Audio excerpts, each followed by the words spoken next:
Hey,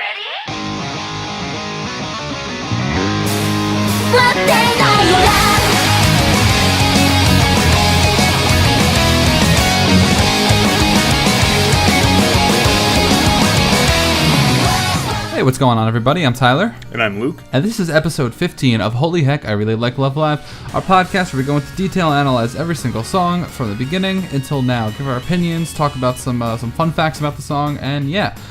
First thing you'll notice, we are alone today, unfortunately. Unlucky. Sad turn of events.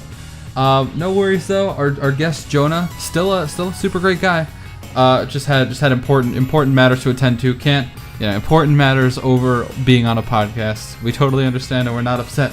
And he's going to come back for season 2. So if you wanted to hear Jonah's, input on Love Live, the anime, you're still in luck. It's just you're going to be in luck a little bit later from now. Not right now. Happy we could still have him on. Kind of sucks that we couldn't get him on right now, but he'll be on here shortly. Yep. Personal matters are more important. You know how it is. So last time, we asked what episode of the anime was your favorite from season 1, of course. And we got some pretty good ones. As always, we got our seven paragraph people showing up in full force. But I think 2 of our questions are actually among the shortest we got. Or 2 of our responses. And they're not even really responses to our questions that we're gonna to our question necessarily that we're gonna highlight. Just 2 things from the comments that we're gonna highlight. The first one is from Nick Vanderhoven, who, in quotes, okay, for context, if you didn't see last episode, we talked about Susume Tomorrow, and we really were not entirely very kind to that song. We were like, we joked in the thing we joked in the while we were doing it, we're like, yeah, imagine someone waited the whole time for Susume Tomorrow, and then we just gave him this review, ha ha ha, and then Nick showed up with the comment, in quotes, I can't wait for them to do Susume Tomorrow, is exactly what I've been thinking for the longest time now. I love that song. It's definitely in my top 5. While I agree the chorus is the weakest part of the song, I think the rest makes up for it. Shame you guys don't quite like it as much, but oh well. I think we said the chorus is actually the best part, right? And we were talking about the verse was the weaker part? Yeah. We think the verse is weaker. I don't know if it was just confusion in what you were trying to say, but I think the chorus is pretty money. Yeah, I like the chorus too. It's just the contrast to going from the chorus to the verse. And again, this message to Nick Vanderhoven and, by association, message to everybody. Who likes Azalea? If we don't like a song personally, again, we say this all the time, but that does not mean the song is bad at all. It is 100% opinionated, and yeah, we're just looking at it analytically. I have plenty of songs that I can't explain why I like them so much. They're just generic or whatever, but I'm like, hey man, I love the song. That's all I can say. Yeah, all that matters is that you like the song. That's all that matters. Our second comment comes from our boy in the mini paragraph squad, as usual, Mediocre Meteorite. We're going to take 1 paragraph out of here. He talks about how we didn't mention the naming thing in episode 2 or episode 3, one of the 2. That was our bad. We just completely forgot about that. Yeah, I will with our pants down.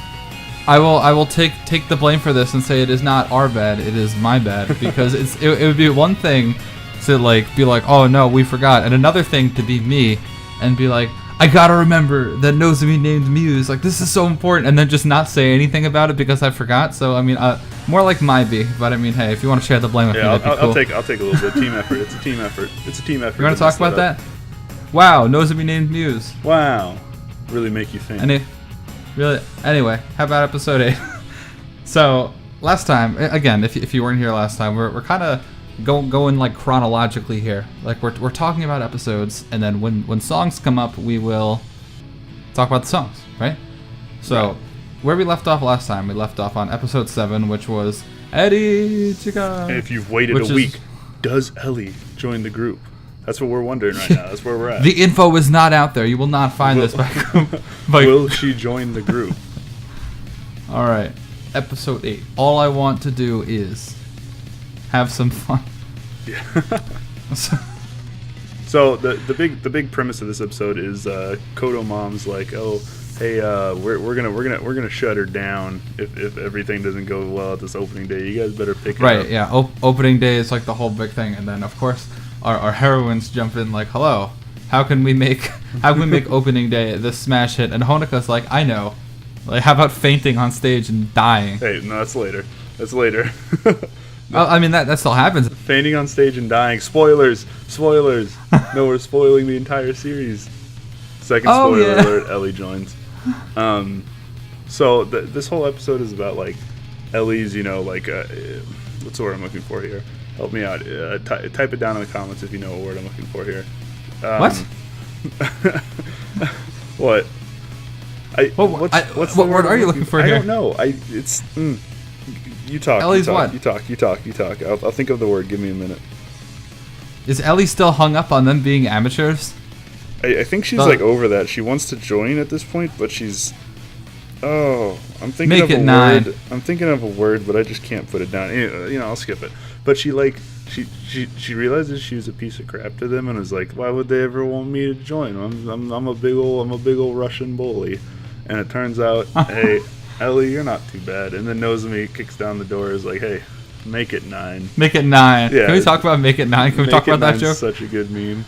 She's just like everybody else. Not everybody else gets invited, but like it's obviously like kind of put out that like, hey, if you want in, you're in. But except for Nozomi. Nozomi's just like, make it 9. Nozomi just shows up like, I am joining your group too. We're just like, ooh, like 8 is like such a round number. Like, we get 2 groups of 4. That'd be so cool. Like, oh. I think the only people that Honoka extends actual invitations to are Ellie, Maki, and Hanayo. Hanayo, yeah, right. And obviously the 2. Maybe and Nico? Yeah, of course, maybe they're friends. Specifically Yeah. Nico. Maybe not. Maybe I don't know. Does she invite everybody except Nozomi? Is this what we're trying to say here? Nozomi's like, make it 9, and they're like, ooh, I hope her singing voice doesn't sound like her talking voice. Little did they know. It does. I think this episode's got some like very nice little nice little bites in it. I think this is also the one. Speaking of like naming, I'm pretty sure this is the one where Nozomi reveals that she was the one, and she's been like setting it all up.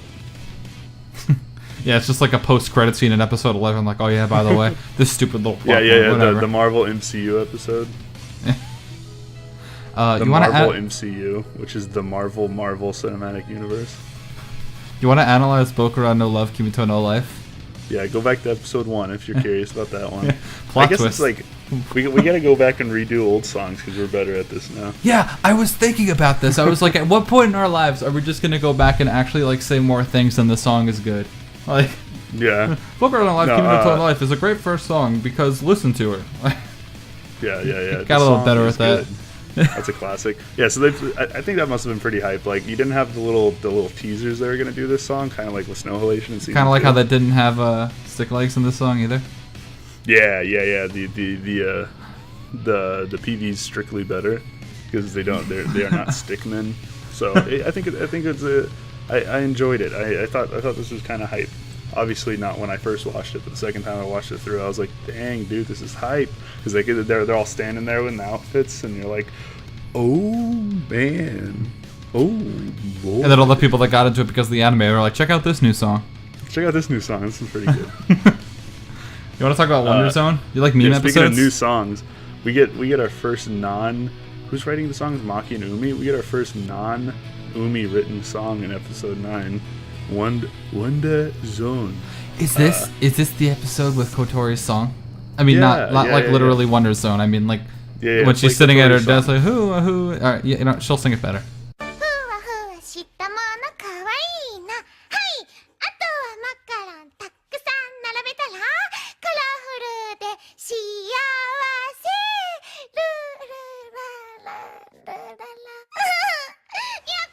I love it. I love it. The best part is the breaking into crying at the end. That is the definitive best part of the song. That's such a good scene. That's one of my favorite scenes in like all of season 1. I've watched that video constantly. Like I have that favorited. So like it's normally like a to do when I have to go when one of us has to go find like a clip from an episode. But like as I'm talking right now, as like right before I haven't edited this yet, like I know that this will take me about 4 seconds to find. Yeah. So it's kind of the premise of this episode. We got Koto. She's been mysteriously disappearing. Is she fighting crime at night, or is she being a maid? Which one will it be? I'm gonna go with the Marvel Cinematic Universe. Yeah, the Marvel MCU, the Marvel MCU. It goes the rabbit hole goes deeper. No, so like Kotori's been disappearing. Oh, this also has the Kotori what scene. You know what I'm talking about, where she's got the little globes over her eyes. What? Yeah. Kotori what?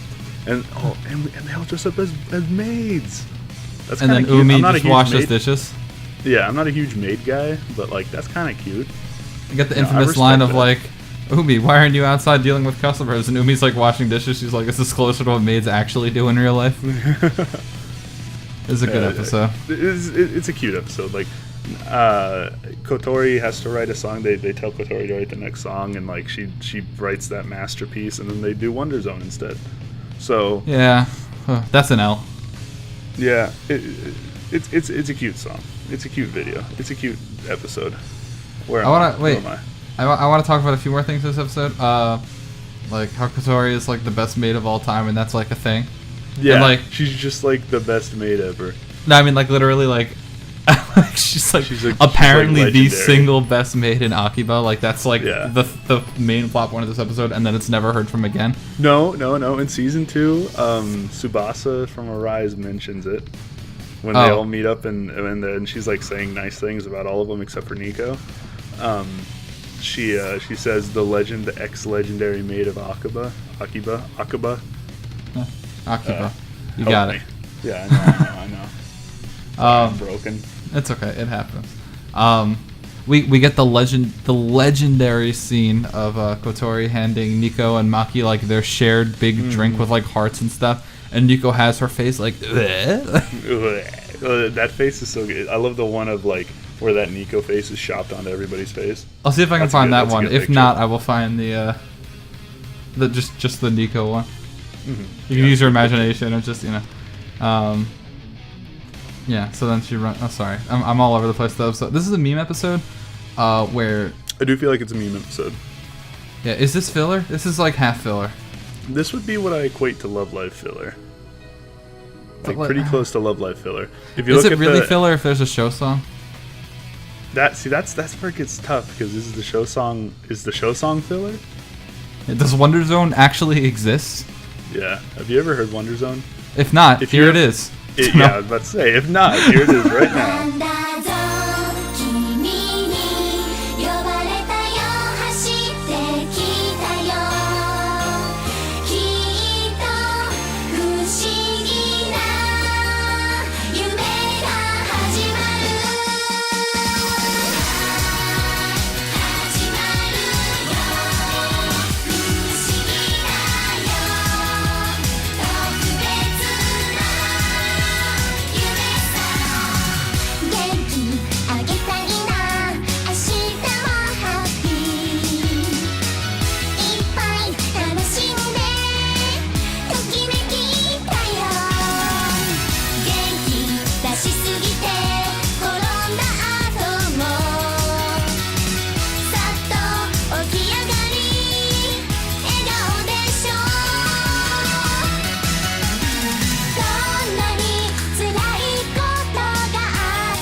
I mean, at the end of the day, what could really be said about Wonder Zone? You know, it's like it's self-explanatory. You know, it's what could be said about Wonder Zone? Like, Wonder Zone is the everyday bro of Love Live.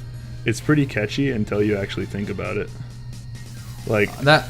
Okay. In the words of Luke, I don't want to be too negative, and then you call it it's the everyday bro of Love Live. Like, are you listening to yourself? Well, like, if you like everyday bro, good. good for you. But like Everyday Bro's got a pretty catchy beat to it, and it sounds kind of cool. But at the moment you like think about it, like what they're saying or what's happening in the song, then it's not good, right? And like you just sit back and relax. The kind of catchy, fun to listen to, backing in this song. Like it's nothing special. Is this but it's kind of catchy and nice to listen to. Luke, do you know what song we got on episode 9 of Love Live Sunshine? Well, episode 9 of Love Live Sunshine, we got Majuka Dreamer. That one's pretty good. We did, and I think this song, if anything, is really good to look at and say, wow, they've really improved the show song since they first started to make show songs. That's what we can say about it. I don't know. This song's got like pretty catchy backing. It's okay to be generic every once in a while and be kind of nothing special about it. The song when I first watched the episode was like kind of cute. It's got some cute stuff going on in the PV. Yeah. Okay. I was gonna say that if there's something really good to be about this, really good to say about the song, it is the PV is pretty cool. PV is pretty cute. I'm pretty sure this is when the Maki. Nico yes, I was just about to say that. Yeah. Very important. That is the most important part of the first season. Wow, this is rough. Sorry for listeners that have to listen to this. I'm sorry for everybody that. This is the reason that I put like clickable times in the description. I kind of neat that Kotori gets a center. And we're talking about how Kotori doesn't get very much limelight, and then she gets limelight, and then she gets Wonder Zone. They should have just kept her hua shita kawaii, hi. Like, I should have just done the song. That explains how much she loves Akiba. We never want it to be like super negative. Like we've had times in the past where we like realized that one of us sounded too negative, and we're like, hey, like, you sure you want to say that? Like, I thought you liked Love Live, and then we were like, oh yeah, we do, and then like. And we fixed it, but when we were brainstorming up for Wonder Zone, like we listened to it twice because the first time wasn't enough, and then we were like, like, what can be said about this song that can't be said about the other J-pop songs? Okay, I'll tell you what I like about this song. I'll tell you what I legitimately do like. The shrieking noises from the people who aren't singing at the end of the choruses. Da, da, da. You know those? Okay, yes, I do know what you're talking about. Yeah, I like that. It does have very, very nice harmony at the beginning or at the end of the choruses. It's got good shrieking noises. So that's about all I got for this one. This song is great, and we're sorry, Nick Vanderhoven, if you're like, well, Susume Tomorrow wasn't great, but at least we still got Wonder Zone to look forward to. Yeah, just skip this one, Nick. I know it's a little too late now, but so on episode 10. I know Tyler. No upperclassmen allowed. This is my favorite season 1 episode. Can I take the reins on this one? Take the booty. Maki's rich. The episode, the first episode where Maki is rich. So Maki has a family beach house, and they're gonna go and they're like, hello, we're going to bond. It's gonna be a fun time. Like they're just like, oh yeah, we need a break. So this whole episode is based on. I already said it in like my reasoning for why I like this episode, but I'm gonna repeat it because it's pretty important. This whole episode, everyone's calling her Ellie Senpai, right? And Ellie's like, what are you doing? Stop it! Stop it! Get some help. And that's pretty much the thing for the whole episode. Ellie's like, when we're in Muse, we are equals. There's no, because I'm sure, as you guys know, like I'm sure everyone's like aware of like the whole like rigid. I don't want to say class system because that's kind of like a harsh word. The caste system. Yeah, the caste system of Japan. If you die, you have the possibility to get reincarnated as your senpai. Yeah. But the whole like superiority, like this person, you have to like bow to this person or address this person with respect just for being older or whatever. But this whole thing is just like no. When we're in the group, we are equals, and that's like the whole big thing. And there's also the atomic pillow fight, but we'll get there. And not even just when they're in the entire group. She talks about it as just always, whenever we're around each other and whenever we're talking. Not even just as music, and just be a one-on-one. No senpais between any of us, So none to the first years to the second years, none from the second years to the third years. Mm-hmm. It's the beach episode. I mean, this is the beach episode. Can we talk about the parallels between this episode and 1-2 Jump? Because there's a few. Yeah, there's like, I don't know, half a dozen. I know there's Maki hanging out on the Maki's chilling out. Beach chair. Nico is playing. Nico steals a watermelon, doesn't she? Nico steals the watermelon during Sui Kawari, which I just learned is the name of the game where you smash a watermelon with a baseball bat. Wow, how exciting! Shout out to Wikipedia. I just searched game where you smack a watermelon with a baseball bat on the beach. Kotori gets a double kill. Does she? Yeah, she kills 2 people with a water gun when they're in the ocean. I think it's Hanukkah and Rin. And Rin. Rin's like laughing, and then she just gets Rin just gets obliterated. It flashes over to Kotori, and she's got blood all down her face and on her hands. She's the blood of 1,000 innocents. This is what you get for not liking Wonder Zone. This is what you get for not like. Yeah, she's coming for us. First it was Lantis, now it's Kotori. And then the most important scene, or rather than any other theme in the episode, we got the pillow fight. Yes. So, what? Okay. So the big thing with this is Nozomi's like, I'm helping. Yeah, and we get a lot of Maki character development just throughout the entirety of the episode. But yeah. Yeah. Nozomi's like, I'm helping, and then she starts a pillow fight, and she's like, oh, Maki did it, and then everybody starts having fun until Umi shows up. Umi wakes up and kills people. She is not happy. Umi is the least happy out of. Umi is the angriest boy, and just supersonic pillows just throws them at people. They die, and now make it 8. And now make it 8. Yeah, and then we get Nico when she sits up and she has cucumbers and face stuff all over her face. Face wash, cleanser. I guess I don't know, dude. I don't put it on my face. I don't know what these words are. She's got cucumbers on her face. I like cucumbers. Comment down below what rating you give a cucumber, 1 to 10. 10 being your favorite food, 1 being your least favorite food. Yeah, this is the test to see if people actually watch the episode. Yeah. Yeah, you want to talk about cucumbers? Can I talk about cucumbers? I thought I invented an ingenious snack like a month ago, but my girlfriend told me otherwise. Was it just my a cucumber? girlfriend? No, mostly. How long's the story gonna be? A minute. My girlfriend, if you guys don't know, is like an off the boat Russian. Like she came here. She didn't take a boat, but no, don't tell them that. They're gonna find her. All right, finish the story. Finish the story so you can go. She came here and I was eating the cucumber, right? And I had the ingenious idea. I was like, man, I like salted cucumbers. So I cut the cucumber down the middle, but not like the spine. So it kind of opened like a cucumber book, right? And then like I put a little bit of salt inside the cucumber and ate it. And like as I was eating the cucumber normally, it tasted like salt. I was like, I ran back in my apartment room. I'm like, Karina, like this is delicious. Like I told her what I invented. She's like, wow, you invented something that's been around for like thousands of years that my grandparents did for me. Like congratulations, you invented a traditional Russian snack. I'm like, congratulations, you played yourself. Back into Love Live though. We can't talk about cucumbers the whole episode. Why don't we just, instead of talking about Wonder Zone, why don't we just talk about cucumbers? All right. We'll have a cucumber bonus episode come out later. April Fools. It's gonna be October 1st. Episode 11, the greatest live performance. This one's good. I like this episode. So Honika put her idea of fainting in this episode, actually, as it turns out. All right, spoiler alert for a minute from now. But once again, even though Muse is the most important thing happening in the school, Koto mom's like, hey, why don't you not? And she's like, you guys can't use the auditorium, it's fully booked. And then they're like, wait, we're trying to save the school. Who cares? It's like, hello, like, is it actually the tennis team that's like booking the auditorium? I just threw it. What's the tennis team got to do in the auditorium?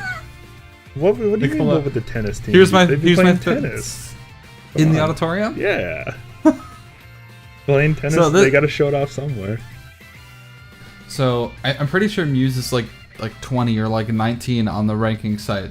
Like they're like barely like scraping in here. Out. They're on the bubble. Yeah, so they can enter them. So they have to keep their position, and they're like, all right, like we're gonna get kicked out if we don't do something quick. So they're like, all right, is this the episode where Honika like has like a cold in the beginning, and she's like, this is bad. And I kind of figured it would be. She's got a little bit of a cold, and then she goes like running in the rain like an idiot. Come on, you don't do that. You don't be a small Japanese girl and go running in the rain. That always ends badly. Haven't you seen Mari in Sunshine Season 1? Yeah. And this is also the first episode, I guess, where we get the like a little bit of hint with what's going on with Kotori. She's off doing something again. What is she off doing this time? Is she off assassinating people in the night? or is she working as a maid still? You know, she's been acting a little weird, and we won't spoil it for you guys that haven't watched it. That leads into stuff in episode 12 and 13. But I think what we really want to get to. Oh, you got something?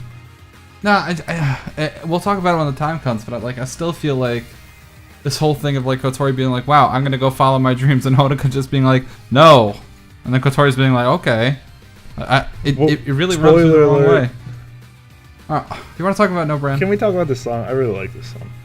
Oh yeah.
'This song and we go way back, and I only have good things to say about this one. Rest in peace, No Brand Girls, or Wonder Zone. This one's now Wonder Zone. The other one was No Brand Girls.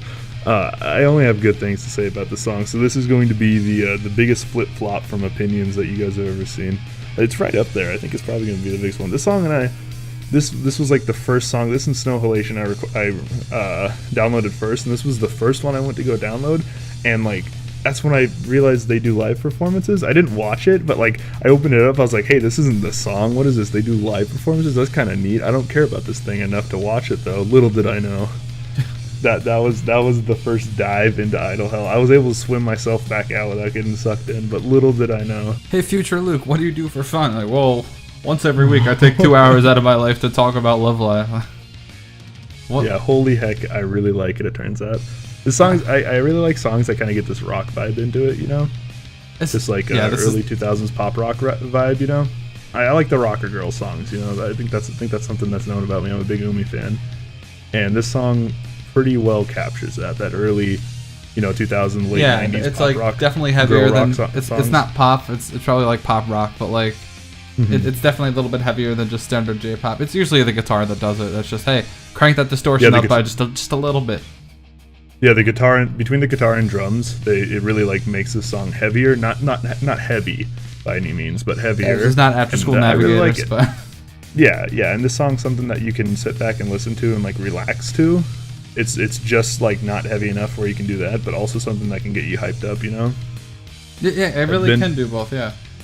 Yeah, and that's why I think that's why I like it so much. I can listen to it just offhandedly, or I can like single-handedly select it out of songs that I'm listening to like get me hyped up for something, you know.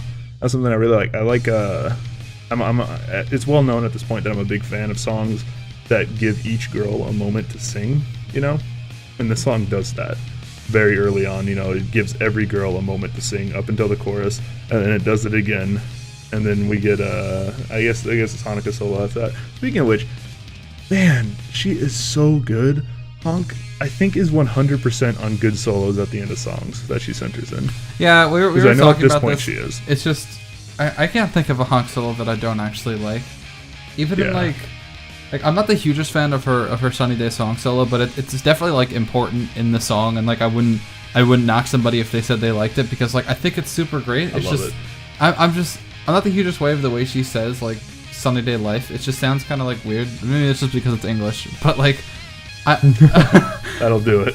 But I do agree. I think Honk like is the undisputed queen of like last chorus solo rather. Yeah. That's what I mean. And obviously she has more, but like more than everybody else. But I think that makes it even more impressive that they're all good, you know? Yeah, She it'd be has so different if she many, had so many, and- but they didn't matter because they were just meh. But they're not all meh because they're all fantastic. like obviously I'm the Umi guy 1 2 3, and like A every sick Umi solo RuneScape is name. good for me at the end, right? And yeah, shut up, Ruby Waifu. That is my RuneScape name. Yeah, I know, right? That's why I said it. Shout out to Tyler's RuneScape name, Adam. Or don't. I mean, Or you do. can. I love friends. But but you know, I'm obviously a big fan of every Inda song Umi solo, but there's not very many, right? Comparatively to like, but Honk's single one is good, and that's like you said, she's the queen of it. Yeah, it's really hard to find a like we've always said it. It's the fact that Honoka is so good leaves so little to talk about her. Like we are by the way, like I know it hasn't been stated in a while, but like Center Stage is in full swing. Like we've been It's coming. We've been researching Honoka. Like we really don't want to put out something that we're unhappy with, and like the formula's not there, considering this is our first episode. So we're really like tweaking with it, trying to like we just completely flip flopped the formula like last week. Like we had something and then we're like no. We're gonna Yeah, we've been that's been the hardest part, is just like figuring out the formula, and once we get the formula down for it, it'll be pretty easy to keep, like pump out episodes. But man, we're just like brainstorming and trying to figure out the right formula. Yeah, so Hard. And also I've been busy over the last week and a half moving, and like Tyler's been busy with the beginning of school and stuff, so it's been creaking along, but it's coming. and it's just when we were talking about Honoka, it's like how do you there's so little to criticize, not criticize, but there's so little to be like we were thinking about doing like at one point like kind of like a strengths and weaknesses kind of thing, and like Honoka just has so few weaknesses. Like it's just like she's so like I guess one of her biggest weaknesses would just be like she doesn't have too many vocal quirks and just sounds really good consistently. Like that's not a weakness, but Right. like Right. A weakness compared to the other members who have those cool vocal quirks. so it's just like Honoka is just so consistently good, and I feel like this is one of the shows that, or one of the songs out of the 80 million that really showcase it, because you know it's not like Honoka only has a few centers. And, something I really like about the song, and I think is the most important part. I talk about songs that are like consistently good live. I think this one's a little bit harder. I was wondering who's gonna but- mention it. Yeah, of course, I'm gonna mention it. I love this song live, and I think this one is a little bit harder than other ones that are consistently great live. But this one in particular has just so many good moments in it. Even if it's not sang perfectly live, it's still fantastic.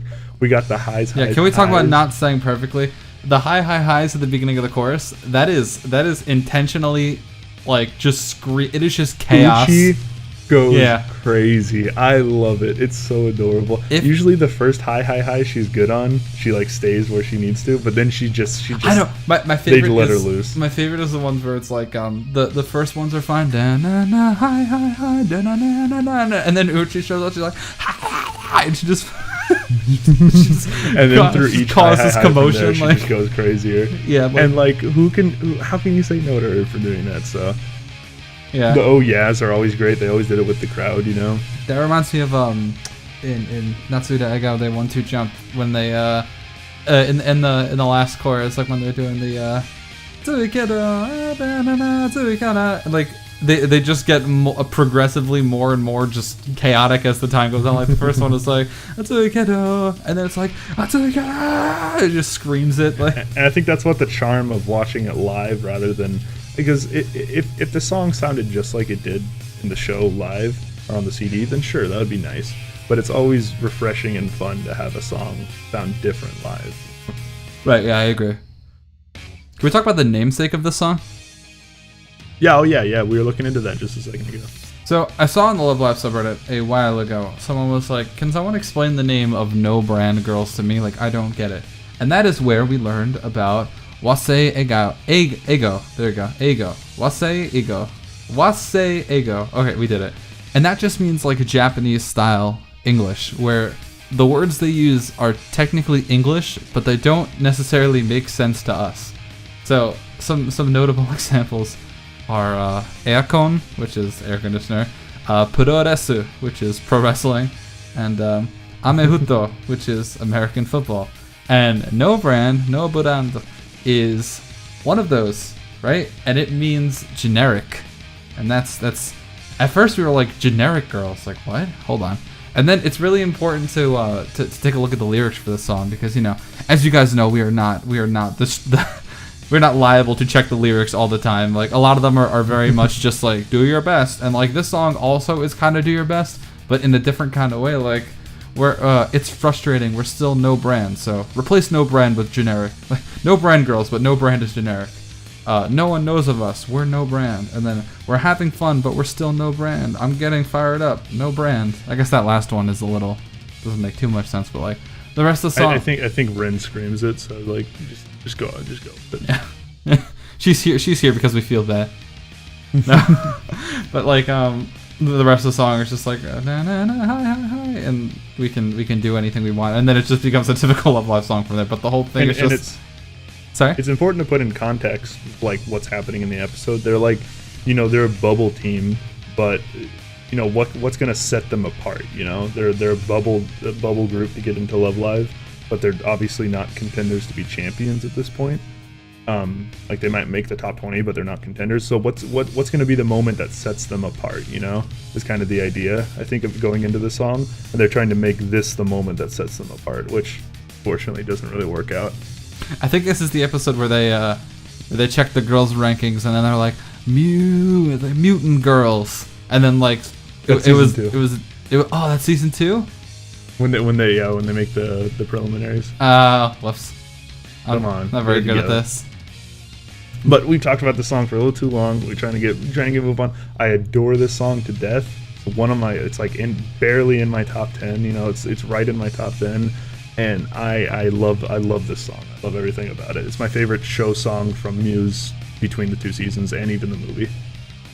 It is.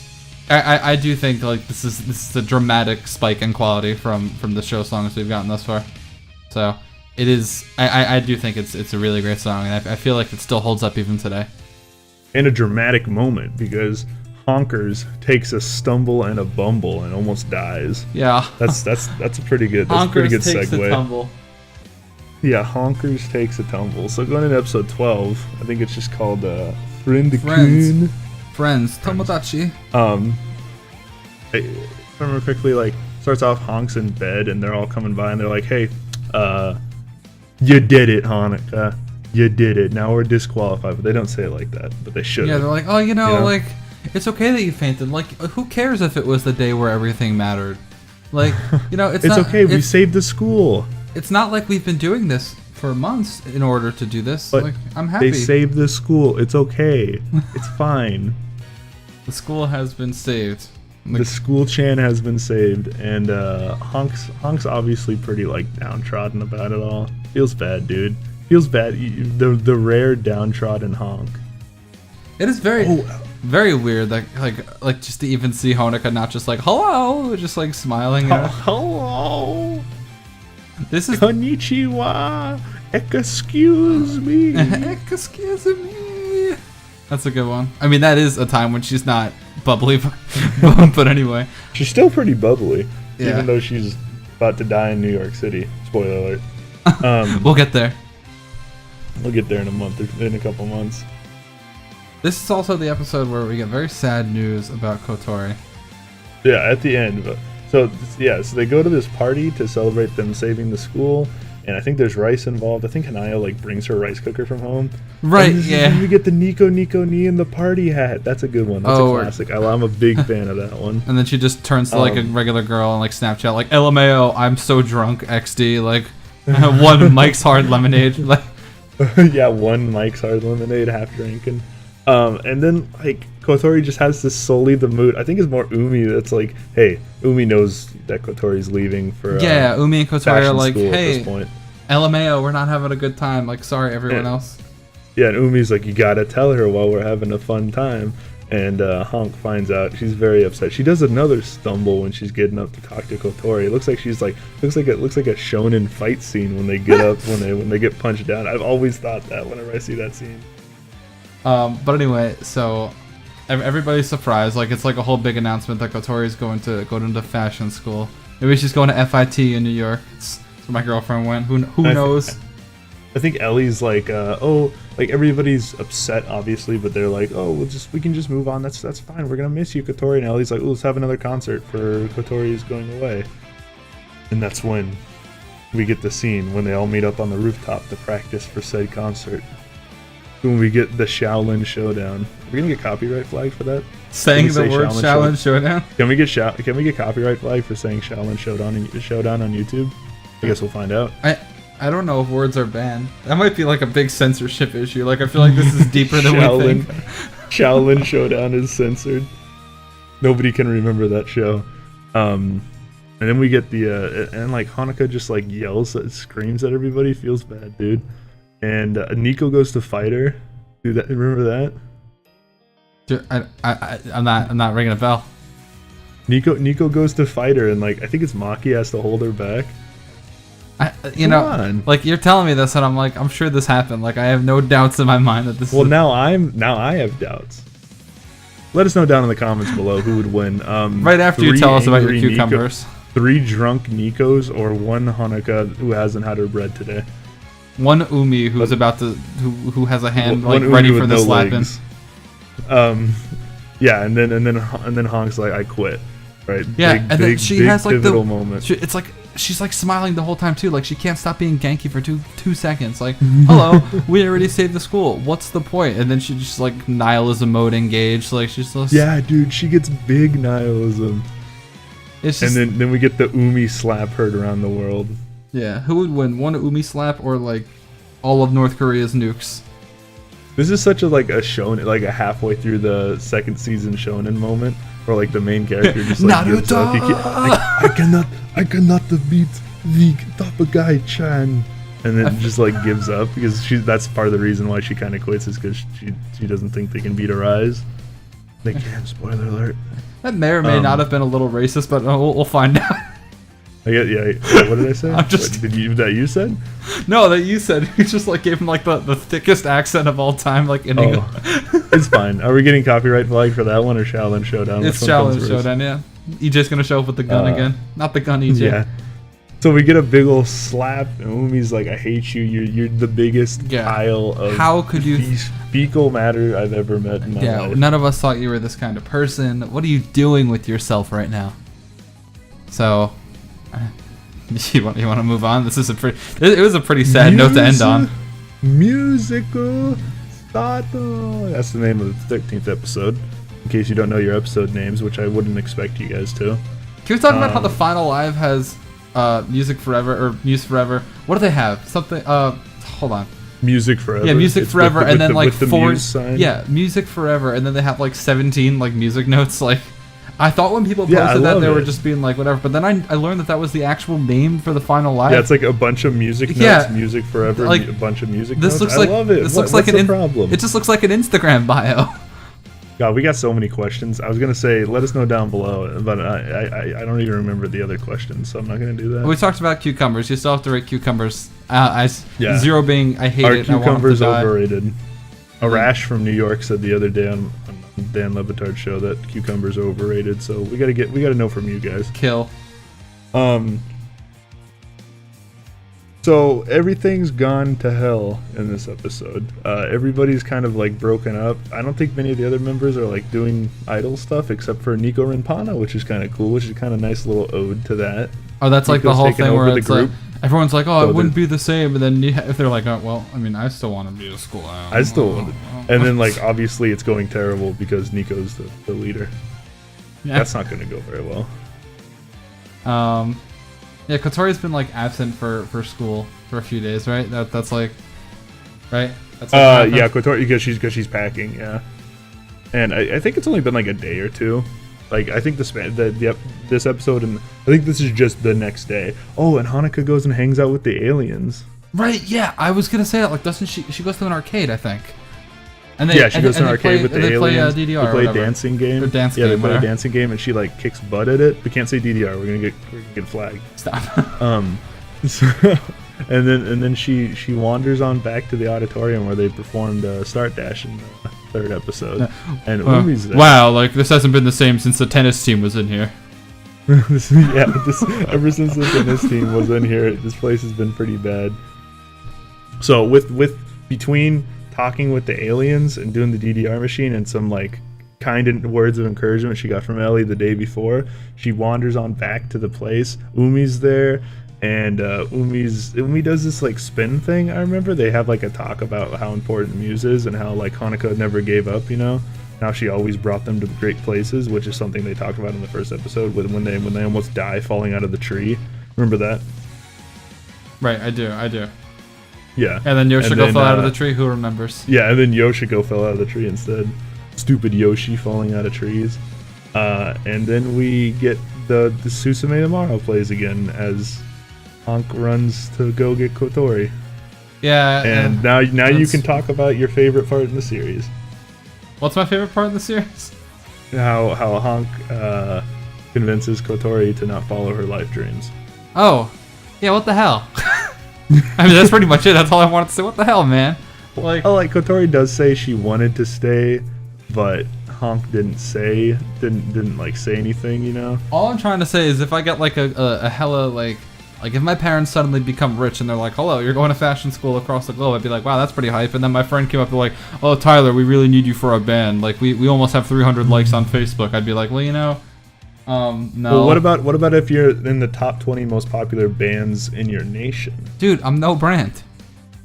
Like, have you been really paying attention? Really make you think. And then they run back after their emotional reunion, and we get Big Boy edition of Start Dash. Right, performed by I'm looking at the bottom of this page now. I just noticed the trivia for like all the names that weren't Muse. This is pretty good. Oh yeah. There's Muse, there's so good. Otonokizaka Noneto. We got Live Star. That would have been good with Wild Stars. No. The best one, you can find the poll somewhere. Girls Do Your Best. That's one of them. That was one of them. That didn't make the cut, but that's one of them. There's Little Diamond, Little Diamondo, and Otonokizaka Idol Club. That's pretty good. And Girls Do Your Best. Girls Do Your Best. That's way. And Start Dash. Play Start Dash. All right. Hey.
'Cause what better way to end it than with a song that we already heard? I know, for real. That's cool. I really do like the song though. I feel like I said it when we listened to First Start Dash. By the way, again, for all our friends that weren't here when we talked about it, last time we mainly went over the instrumental to Start Dash because like I said like one or two things about the vocals, but this time it's going to be mainly focusing on the girls because it's kind of hard to talk about the same song like for a length twice. Yeah, we only spent like a second talking about it the last time. We're going to spend a little bit more time on it this time. And I think this is the version that both of us like more. I think this is the definitive Start Dash. Like, I think it's really cool to, like, I think a lot of the solo mixes are really novelty. Like, if you want to talk about solo mixes, right? It's like, it's cool that they exist. It's like, you'd probably, like, if you had the option to listen to, like, I don't know, like a random girl solo mix of a song or the full unit, like, I'd probably pick the full unit if I could only listen to one for the rest of my life. You know what I mean? Yeah. But, like, I kind of feel the same way about Start Dash. Like, I feel like it's really cool that the 3-unit Start Dash exists. But I definitely do prefer full unit start dash because I think it's really good, and I think it follows everything that we typically like. It's really catchy. Yeah, it gives every girl like a really like distinct part to sing, despite the fact that they were sung by other people before. But yeah, no, it's really great. It has like a super banging instrumental. Honoka has a solo in it, and it's good. Surprise, surprise. We talked about that before. Like how Honoka just doesn't have bad solos. Not in our opinion, of course. But no, I feel like the song is super good, and I'm glad out of any song that it was played twice. Yeah, and also played 47 times at live shows. But hey, you know, it's good. Start Dash showed up. I think they might have done it twice at the third live, one full unit, one 3-member, which makes sense, of course. It's super duper solid song. Like you said, the instrumental's pretty banging, as you called it. I really like how they play off these like really hard bass beats at certain parts, especially that last little verse right before the final chorus. Or is it the final chorus? Yeah, right. There's a part where they have these really hard bass beats into everybody singing. You know, it's dun dun, and then everybody starts singing, or people sing their part, and then before the next person's part, it goes dun dun again. So I'm a huge fan of that part of the song. So we got a comment here from Dextroy Fuller, who said the 80 sound in Start Dash is kind of a staple of the composer, who also worked on Donatoki Mozuto, Bunetsu Kara Mystery, and Shunjo Romantic. Start Dash could basically be called Shunjo Light because the two are just that similar. Yeah, they are very similar. I think Start Dash is a little bit faster tempo. I'm a big Shunjo Romantic fan because it's Lily White. But yeah, I see what you're saying there. Yeah, let's talk about the beach episode here. But hey, I mean, we already did the comment section. Sorry, maybe next time. But next beach episode. Yeah. Well, we got a few more. But no, that's just a good. I usually. Like one of my big sins, one of my super bad habits in Love Live is not at all paying attention to the composers. So like when we have guests on, or when you guys talk in the comments, we're like, oh, it's this composer, and I look into it, I'm like, oh yeah, and like I remember the one time I looked into the composer. Yeah, that's what I was getting at there. I remember I was looking into the composer for Majuka Dreamer, and I don't know what other songs they had, but I know that I like them, and I was like, oh, this makes sense. This person makes good songs, but yeah, no, I really wish I looked more into the composers, and I'm glad you guys say stuff about it because otherwise we'd just be a mess. Not that we're not a mess. Yeah, that's kind of our charm, is that we are a mess. Yeah. Song plays out, and throughout it, like in the show particularly, Hanukkah's like talking, you know, kind of a little epilogue into it, like saying, oh, we're gonna do our best, and also it's like worth mentioning. You know, at the first time they did it, there was a total of 9 people watching, I guess, total, between the 6 other members and the 3 aliens. Were all the other members there? Yeah, they all came to watch for different reasons, but. And this time they filled the stadium. They filled the stadium. Yeah, 100,000 person stadium. The tennis this time they filled the tennis auditorium. And that kind of brings everything full circle. That's what they wanted to do someday, and they finally did it. And I think if this would have been the last episode of the Love Live series, I think this would have ended extremely well, because it wasn't for a little while later that they got season 2, you know. And I think they planned to, if they had to ending it here would have been fine. You know, this would have been a good ending. Obviously, it didn't. Yeah, I think that's pretty safe. That is like, there's so many seasonal anime where it's like I don't know how contractual obligations work in the anime industry, so I don't know if it's like starting out like before the show even airs, you know, you are granted a certain amount of seasons. But I see so many like season 1 cliffhangers, and let me be real here. If your show ends on a cliffhanger, like, get it out of my face. Unless it's Berserk that ends on a complete cliffhanger. Well, if it ends on a cliffhanger from a manga, it's different than I can go read it, but content. But anyway, the show. You know, I think we're in the same opinion that season 1 of Love Live's pretty fun, and that's kind of how I feel. I think that's really like so I never want to talk negative about Love Live, the show, because I know it's really beloved and a lot of people like it. Like, it's like, full disclosure, it's not like at all my favorite show, especially not season 1. Like, I do think Sunshine is fantastic, and I think the movie is probably my favorite piece of like school idol related media, like Love Live related like anime content. I think the movie's fantastic, but like as for season 1, like I appreciate that it exists. Yeah, like, it's very fun. It does a good job of introducing all of our characters. We have a lot of fun with them all throughout the series. Almost everybody gets an episode, and those who didn't get a pretty good one in season 2. Some even get like a second episode. So, and I think it did its job really well of being a fun thing that sold extremely well. And I think season 2 is just strictly higher quality, and I can't wait to get to it. Yeah, I was gonna say that. Like, it sounded like I was talking negatively. Like, you know, you gotta appreciate it because it's a classic, but it's really bad. Like, that's not at all what I think. Like, I just think it's probably the in terms of the other things that are better, I think it is the least good. Like, I think everything else just did it better. Like, they saw their faults and they just improved them. I think season 2 is better. I think the movie is fantastic, and I think Sunshine tells a very, very similar story, but just a little bit better IMO with a little bit better writing. And that just comes from experience. Well, Tyler, if you hate it so much, why are you talking about it? Come on. Love Live is the worst. Holy heck, I really like Taylor Swift. Try talking it up a little bit. Come on. No, for real though, like, I do just think that they've only improved from here, and I think that's super great. Yeah, this was a very good stepping stone for Sunrise to obviously get into the Love Live, and this was a super good stepping stone for it. So I guess our question, I think we're ready to move on to a question. Yeah, like last episode, we figured people would remember episodes more than songs, right? Like, because we went over the intricacies of the song, but it's like, if you remember what episode, like, it's just gonna, like, your brain's instantly gonna click and be like, oh, I like this episode. Like, you don't really have to think about it, you know? So we're kind of flip-flopping it last time. Last time we asked your favorite episode.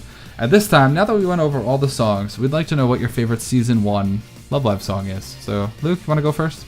My favorite season 1 song is pretty easily No Brand Girls, with a second place going to Happy Christmas. Oh, yeah, yay, Happy Christmas. Second place going to Start Dash. No Brand Girls, like I said, is just one of my favorite songs in all of Love Live, and really helped me get into the franchise. What about you, Tyler? It's a super valid. Like I said, I do think that No Brand Girls is probably, in my opinion, probably the best song. Like, not my favorite, but definitely the best. Deserves to be appreciated. My favorite is Start Dash, full unit version. And it's kind of funny because I think No Brain Girls is number 2 for me, so we're very close, but not quite. So I just think Start Dash is how do I put this into words?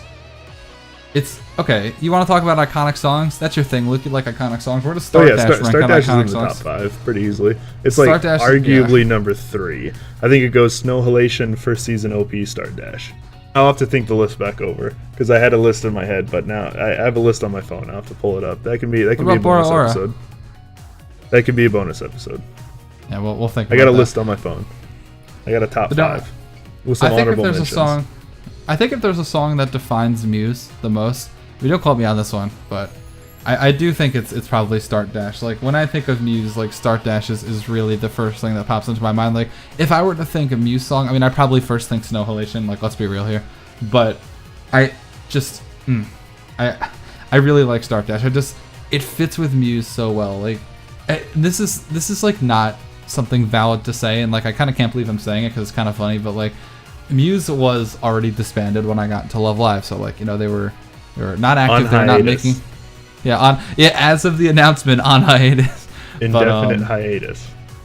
Yeah, just like Muse in episode 13 or whatever. But it's always funny. Like, I always think of Start Dash because like I've always thought of like the 80s beat, right? And it just sounds like older to me, and I associate it with Muse because of like I was getting into Aquas, and I was like, oh yeah, Muse is like the older group, you know, it's kind of cool, and I just associated the songs together. And I'm going on and on about this, but I just associate Start Dash so much with Muse, and I like it a lot. Start Dash is a good song. What's your favorite? Yeah, let us know down below what your favorite song is. In addition to cucumbers. Yeah, let us know 1 to 10 your cucumber rating.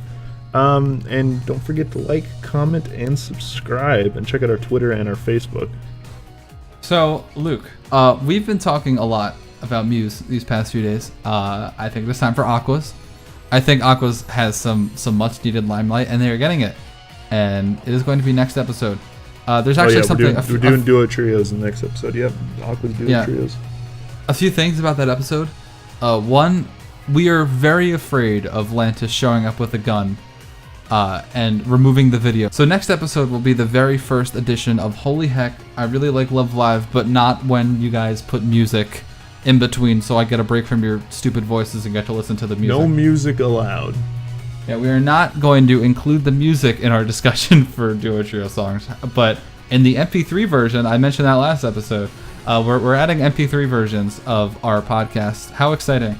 In the downloads, because SoundCloud did not work out for us. So in the MP3 version, you're still gonna have the the song discussions, but not this time.